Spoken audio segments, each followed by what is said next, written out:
Hello guys, एक बार फिर से आपका स्वागत है आपका अपना चैनल टॉपर्स वे। जैसे कि आपको पता है, पिछले वीडियो में हम आपको क्लास 12 का जो बुक का प्रो सेक्शन था उसका पहला chapter sweetest love I do not go हम बिगिनिंग किए। उसमें थोड़ा सा हम आपको बताए थे, समझाए थे आपको सबसे पहले टोटल क्लास 12 का बुक का कितना चैप्टर है, प्रोज का कितना सेक्शन है, पोएट्री का कितना सेक्शन है, टोटल लेसन कितना हो गया। फिर एक आपका बुक है story of English, story of English में कितना चैप्टर है, कैसे हम लोग को प्रिपरेशन करना है। और फिर हम आपको स्टार्ट कर चुके थे sweetest love I do not go rainbow part 2 class 12 का पहला चैप्टर पोएट्री का sweetest love I do not go. उसमें हम आपको समझाए थे क्या sweetest love I do not go का एक एक पॉइंट, स्वीट का मतलब क्या होता है, स्वीटेस्ट शब्द कैसे बना, लव का मतलब क्या होता है, आई का मतलब क्या होता है, डू नॉट और गो का मतलब क्या होता है। फिर जॉन डन के बारे में थोड़ा सा बताए थे कि जॉन डन कौन है, उनकी जो वाइफ थी एनी मोर के बारे में बताए थे वाइफ कौन है, शायद आपको पिक्चर के माध्यम से दिखाए थे, या जॉन डन और एनी मोर के बारे में आपको समझाए थे। आज हम लोग ठीक है टॉपर्स पे, यदि अभी तक आप अपने चैनल को सब्सक्राइब नहीं किए हैं तो कृपया इस चैनल को सब्सक्राइब कर लीजिए और बेल आइकन को प्रेस कर लीजिए। और आज हम लोग sweetest love I do not go में थोड़ा सा आगे बढ़ेंगे और पहले पूरा चैप्टर का सारांश जानेंगे, हिंदी अनुवाद जानेंगे। देखिए इंग्लिश पढ़ने का मतलब क्या, हम लोग बिहार बोर्ड से हैं और बहुत ज्यादा बिहार बोर्ड के बच्चों को इंग्लिश थोड़ा सा क्या कमजोर होता है, डर लगता है। तो हम क्या करेंगे, प्रत्येक जो स्टांजा है sweetest love I do not go का प्रत्येक लाइन है उसका हम हिंदी में पहले अनुवाद आपको समझा रहे हैं, इस पोएट्री का क्या मतलब होता है। फिर हम आपको 4 लाइन जो उसका है उस लाइन का हिंदी अनुवाद समझाएंगे। इसमें आपको हम क्या पढ़ाएंगे, sweetest love I do not go लेखक है जॉन डन, यहाँ आप देख रहे हैं ये जॉन डन है और इनकी वाइफ है एनी मोर। इनके बारे में विस्तार से जानेंगे हम लोग आगे चैप्टर में क्या क्या ये बात बोले हैं। यह कविता कब जॉन डन लिखे हैं सबको जानेंगे हम लोग। आइए जानते हैं जॉन डन के द्वारा जो कविता लिखा गया उसका परिचय। थोड़ा सा हम लोग परिचय पहले जानते हैं कि यह कविता कब और किस स्थिति में लिखा गया, उसके बाद कविता का लाइंस स्टांजा जो है, और फिर जॉन डन का परिचय, जॉन डन का जो परिचय दिया है बुक में उसके बारे में जानेंगे, वर्ड मीनिंग जानेंगे। परिचय कह रहा है कि यह कविता विदाई के क्षण की एक भावुक अभिव्यक्ति है। कविता कब लिखा गया है, यह कविता उस समय का है जब जॉन डन अपनी वाइफ एनी मोर से जुदा हो रहे हैं। तो कह रहे कि यह कविता विदाई के क्षण की एक भावुक अभिव्यक्ति है। कवि मतलब जॉन डन अपनी पत्नी एनी मोर को छोड़कर कुछ समय के लिए यात्रा पर जा रहे हैं। उनकी पत्नी इस जुदाई से दुखी और डरी हुई है। कवि अपनी पत्नी को सांत्वना देते हैं और समझाते हैं कि उनका जाना किसी नफरत या किसी और की तलाश की वजह से नहीं है।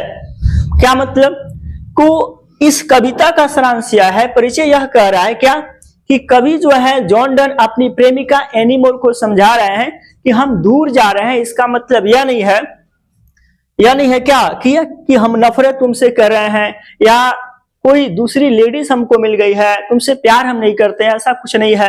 यह एक यात्रा पर जा रहे हैं लेकिन इनकी वाइफ एनी मोर नहीं समझ रही है तो उनको समझा रहे हैं। ठीक है, देखिए पहला स्टैंजा का जो है कविता के मुख्य बिंदु क्या क्या है। पहला है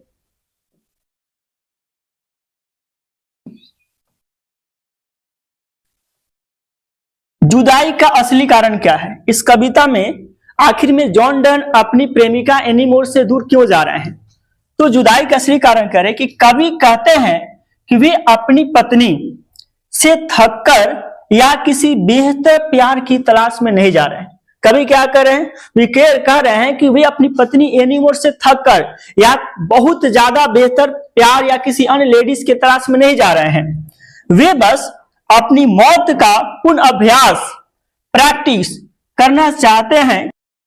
अंत में मौत तो सबको अलग ही होगी। क्या करते, अंत में मौत तो सबको अलग कर ही देगी। क्योंकि कभी जानते हैं या आपको भी पता होगा कि मौत एक ना एक दिन सभी व्यक्ति को अलग कर देती है, इसलिए ये कभी एक बार अभ्यास करना चाहते हैं कि किस प्रकार जुदाई के क्षण में, जुदाई के घड़ी में मेरी प्रेमिका रह पाती है। नेक्स्ट,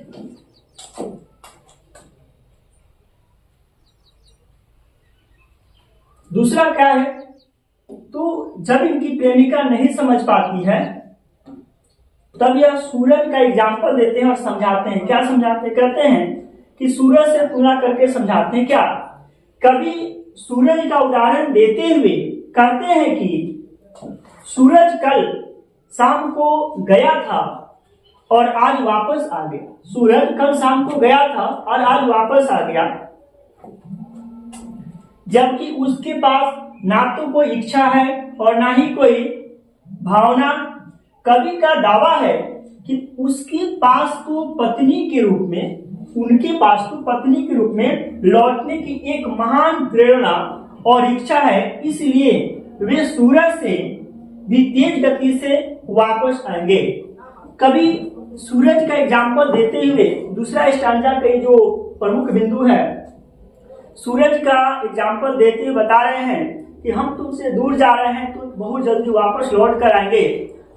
जरा तुम सोचो कि एक सूरज सुबह जाता है, शाम को जाता है और सुबह पुनः वापस आ जाता है। उसके पास कोई भी अभिलाषा, कोई भी इच्छा नहीं होता है, लेकिन मेरे पास इच्छा है, अभिलाषा है, हम लौट कर तुम्हारे पास बहुत तेज गति से आएंगे, तुमको डरने की कोई बात नहीं है। अगला क्या है? तो अगला कह रहे हैं क्या कि मानव की लाचारी। अगला स्टैंजा में जॉन डन मनुष्य की लाचारी के बारे में बता रहे हैं। देखिए, आपको अभी हम हिंदी समझा रहे हैं, हिंदी सलाम दे रहे परिचय। इसके बाद क्या होगा, वर्ड मीनिंग आपको समझाएंगे। फिर वर्ड मीनिंग के बाद जॉन डन के द्वारा जो परिचय दिया गया है आपकी किताब में, उसके बारे में हम समझाएंगे। फिर प्रत्येक लाइन का स्टैंजा अपने अनुसार आपको समझाएंगे, उसका हिंदी बताएंगे। फिर इसका ऑब्जेक्टिव होगा, फिर सब्जेक्टिव होगा, तब आपका क्लियर चैप्टर होगा। तो मानव की लाचारी के बारे में बता रहे हैं। क्या बता रहे हैं भाई? मानव की लाचारी के बारे में क्या बता रहे हैं? मानव की लाचारी, कभी मनुष्य की कामजोरी पर दुख जताते हैं। वे कहते हैं कि इंसान इतना बेवश है कि वह अपने अच्छे समय को एक पल भी जोड़ नहीं सकता, लेकिन जब बुरा वक्त आता है तो वह उसे अपनी सोच से और भी लंबा और भारी बना देता है। कवि क्या करें? कवि कह रहे हैं मनुष्य के लाचारी के बारे में क्या, कि जब मनुष्य का अच्छा समय रहता है तब तो बहुत अच्छा है, लेकिन जब समय खराब रहता है, जब समय खराब रहता है तो क्या करता है, उसको और सोचता है और सोचता है। सपोज मान लीजिए आपका समय अच्छा चल रहा है, ठीक है, सब कुछ ठीक है, लेकिन जब समय खराब आपके साथ आता है तो आप उस पॉइंट को और सोचते हैं, उस बारे में और सोचते हैं, और उससे रिलेटेड बहुत सारी नेगेटिव बातें आपको सामने आ जाती है, और वो जो मुसीबत होता है और बढ़ जाता है। तो मनुष्य की लाचारी के बारे में बता रहे हैं। अगला पॉइंट में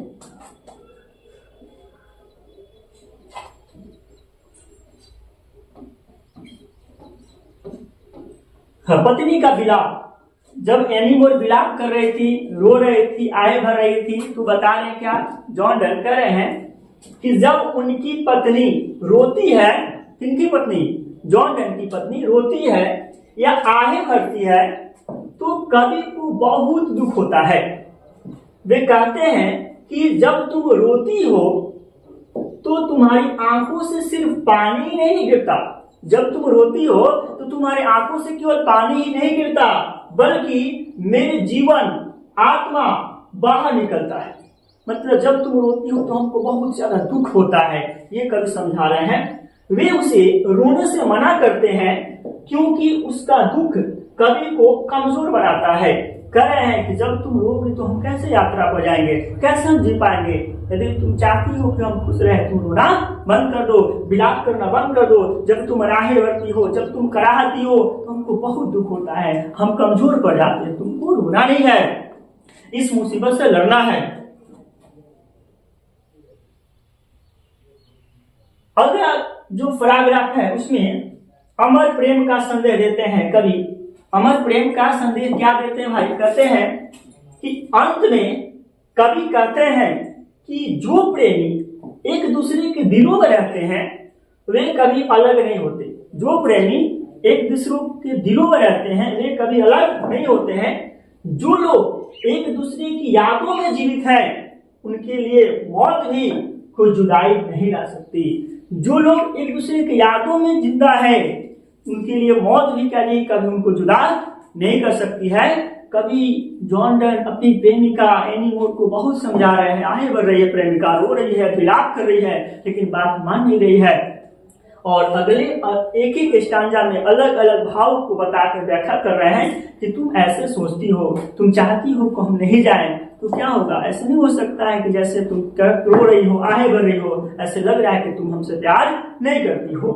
नेक्स्ट आगे क्या बता रहे, निष्कर्ष निकल रहा है इसमें।